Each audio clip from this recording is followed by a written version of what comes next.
आओ दोस्तों आओ, मुझे मालूम था कि आप जरूर आओगे। मुझे मालूम है आप कुछ बनना चाहते हो। एग्जाम टॉप करने का सपना आपके आंखों में है, लेकिन आपकी समस्या वही घिसी पुरानी है कि क्या करें, पढ़ाई में मन ही नहीं लगता। क्यों नहीं लगता भाई?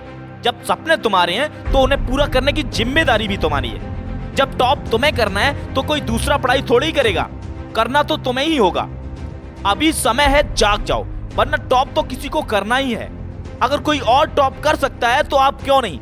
टॉप करने वाला इंसान ही होता है और आपको खुश होना चाहिए कि आप भी इंसान हो। जब कोई दूसरा मन लगाकर पढ़ सकता है तो आप क्यों नहीं कर सकते? ओह यह जो आपके पास खिलौना है ना, जिसका नाम मोबाइल है, शायद यही आपकी पढ़ाई में बहुत बड़ी बाधा है। देखो, अगर कुछ अलग करना चाहते हो तो इसके साथ तब रहा करो जब इसकी जरूरत हो, वरना छुओ भी मत इसे। आप क्या सोचते हो टॉपर मोबाइल नहीं चलाता होगा? वह भी चलाता है भाई, वह भी चलाता है। और तो और दुनिया के हर इंसान के पास मोबाइल है, लेकिन वो ऐसे फालतू की चीजें देखने में अपना समय बर्बाद नहीं करते, बल्कि जब भी मोबाइल का यूज करते हैं तो केवल पढ़ाई के लिए और मोटिवेशन के लिए। अगर वह कर सकते हैं तो आप क्यों नहीं कर सकते? अगर मोबाइल हाथ में आते ही अपने आप आपकी उंगलियां फेसबुक, व्हाट्सएप, इंस्टाग्राम में गेम खेलने के लिए चल जाती हैं तो छोड़ दो मोबाइल को। क्या रखा है इसमें? सुनो भाई, यह दुनिया बड़ी अजीब है। यह केवल रिजल्ट देखती है। कम मार्क्स आ जाए तो हंसी बनाने वालों की कमी नहीं होती है। एक बात दिमाग में भर लो, जिस समय कोई फेल होता है या कम मार्क्स आते हैं तो दुनिया केवल उस पर नहीं हंसती जिसके कम मार्क्स आते हैं, बल्कि यह दुनिया उसके माँ बाप का, टीचर्स का और उसके परिवार का मजाक उड़ाती है।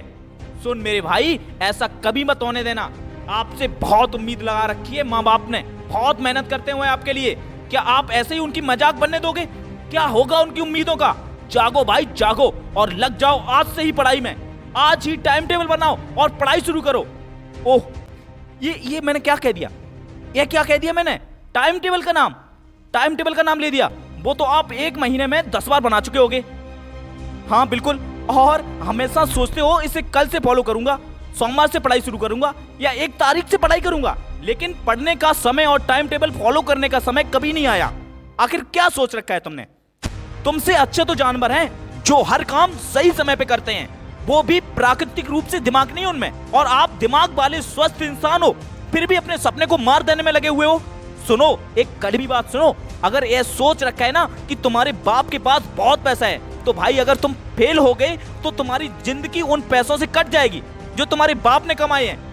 लेकिन दुनिया मजाक के साथ कहेगी कि देखो ये वो व्यक्ति है जो खुद की जिंदगी में कुछ नहीं कर सका और अपने बाप के पैसों से जिंदगी जी रहा है। मेरे हिसाब से धिक्कार है ऐसे व्यक्ति पर जो भविष्य में ऐसे शब्द सुनेगा। और हाँ, अगर काट भी ली जिंदगी बाप के पैसों से, खर्च कर भी दी उनके सब पैसे, तो अपने बच्चों को देकर इस दुनिया से क्या जाओगे?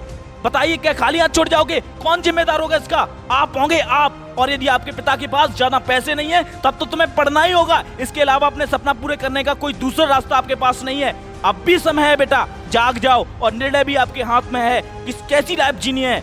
आज से ही पढ़ाई को टालना छोड़ दो और ये कहना छोड़ दो कि पढ़ाई में मन नहीं लगता। पता है आपकी सबसे बड़ी समस्या क्या है? आपकी सबसे बड़ी समस्या ये है कि आप पढ़ाई करने को अपना एक लक्ष्य समझ बैठे हो। देखिए दोस्तों, स्टडी कोई गोल नहीं हो सकती, यह तो अपने गोल तक आपको पहुंचाने का एक रास्ता है। और हाँ, जिस दिन आपने यह रास्ता सही से पार कर लिया, फिर तो आपको अपनी मंजिल मिल ही जाएगी। फिर कोई ना कहेगा पढ़ने को, लेकिन तब तक आपको पढ़ना होगा। अपने सपनों की खातिर पढ़ो, अपने माँ बाप की खातिर पढ़ो, अपनी इज्जत की खातिर पढ़ो। वो लड़की जो तुमसे कह गई थी कि तुमसे जीवन में कुछ ना हो पाएगा, कम से कम उसको जवाब तो दो और पढ़कर दिखाओ कि आप वह सब कुछ कर सकते हो जो आप ठान लेते हो। कुछ ना हो तो अपने उस दुश्मन के लिए पढ़ो जो आपको जीवन में नीचे दिखना चाहता है। आप पढ़ो जी पढ़ो, मुंह तोड़ जवाब दो सबको। पढ़ो जी पढ़ो, बाद में असफल हो गए तो ईश्वर को दोष मत देना। पढ़ना शुरू तो करो, मन लग जाएगा। अगर समस्या आए तो समय समय पर मोटिवेशन लेते रहना, क्योंकि पढ़ाई के लिए मोटिवेशन बहुत जरूरी होता है। और ज्यादा समस्या हो तो मुझे ईमेल कर देना, पूरी कोशिश करूंगा आपकी सहायता के लिए। बस आप पढ़ो तो सही। एक बात याद रखना दोस्तों, पढ़ लोगे तो सोने से निखर जाओगे, वरना रेत की तरह बिखर जाओगे। अरे बैठे कैसे हो? ये सपने पूरे करने का समय है। पढ़ाई कैसे करी जाए ये सोचने का समय है, ये पढ़ने का समय है। जाओ और अभी से पढ़ो जाके। जाते जाते ये लाइनें भी ध्यान से सुनते जाना कि लहरों से डरकर नौका पार नहीं होती, कोशिश करने वालों की कभी हार नहीं होती। असफलता एक चुनौती है, स्वीकार करो क्या कमी रह गई, देखो और सुधार करो। जब तक ना सफल हो तुम, नींद चैन को त्यागो तुम, संघर्ष का मैदान छोड़ मत भागो तुम। कुछ किए बिना जय जयकार नहीं होती, कोशिश करने वालों की कभी हार नहीं होती। Come on guys, you can do it, you are unique. दोस्तों, अगर वीडियो पसंद आई हो तो वीडियो को लाइक करना, चैनल को सब्सक्राइब करना और वीडियो को शेयर करना मत भूलना। जय हिंद।